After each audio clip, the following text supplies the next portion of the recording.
everyone, Sister Chizzy is here once again with you. And today I want to speak to my fellow sisters, especially those who are in the position of authority. I really want us to be more conscious of how we address our fellow sisters. What do I mean by that?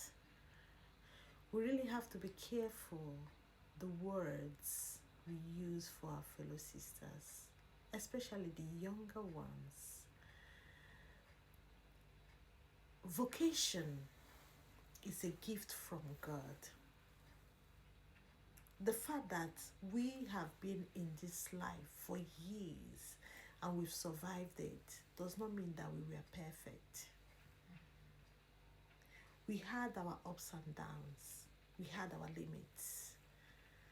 And the grace of God through our superiors gave us the support we needed.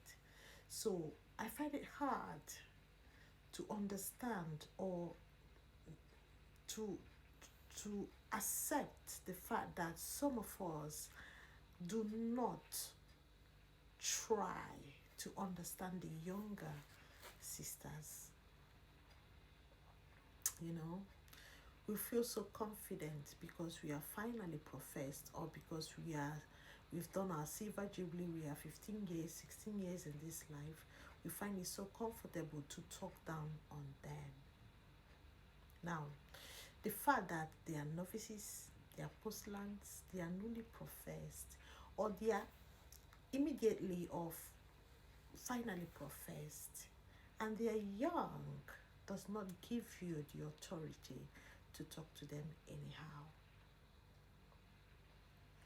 If you see or notice that their lifestyle is not coherent with the spirituality and the charism of your religious family, respectfully dismiss the person.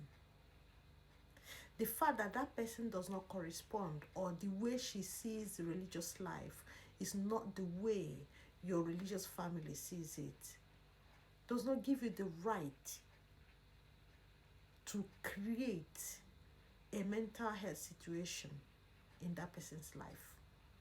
It does not give you the right to damage that person's self-esteem. The fact that you are a superior and she is a newly professed or finally professed, struggling to adapt to this lifestyle or to understand the challenges that this life comes with, does not give you the right to talk down on her, to use certain words on your fellow sisters. It has come to my knowledge that many sisters derive joy in humiliating their fellow professed sisters. Remember, the first profession is the first C. Yes. The first yes we give to our spouse. And the final profession is the confirmation. And this particular person whom you might hate at first sight, because maybe you think she's more intelligent than you, or she's more prettier than you, or that she's more smarter than you, that person has been called by God the way you were called. And God knew that she was not perfect, and he called her just the way God knows that you are not perfect, and he called you. When the imperfect unites with the perfect, it purifies. So my advice is, before you open your stinking mouth, your mouth full of frustration, to talk down on a young lady that has given herself totally to God, irrespective of her limits, count up to 10. Many of the young girls or ex-religious that has contacted me, they were never worried. They were not concerned about leaving the religious family or maybe changing religious communities. Their main problem was the words that their fellow sisters has used while addressing them. So why would you, a consecrated, put your fellow sister, younger sister, in such situation? In our families, I believe we don't talk to our sisters and brothers that way.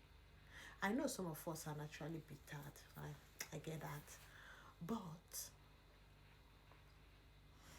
I don't believe that we treat our brothers and sisters that way. Then why would you treat your religious sister that way? I don't want this video to be long, but I just want us to reflect and try to change something out of it. Reflect and look around you. Make the necessary change. God bless you and have a wonderful evening.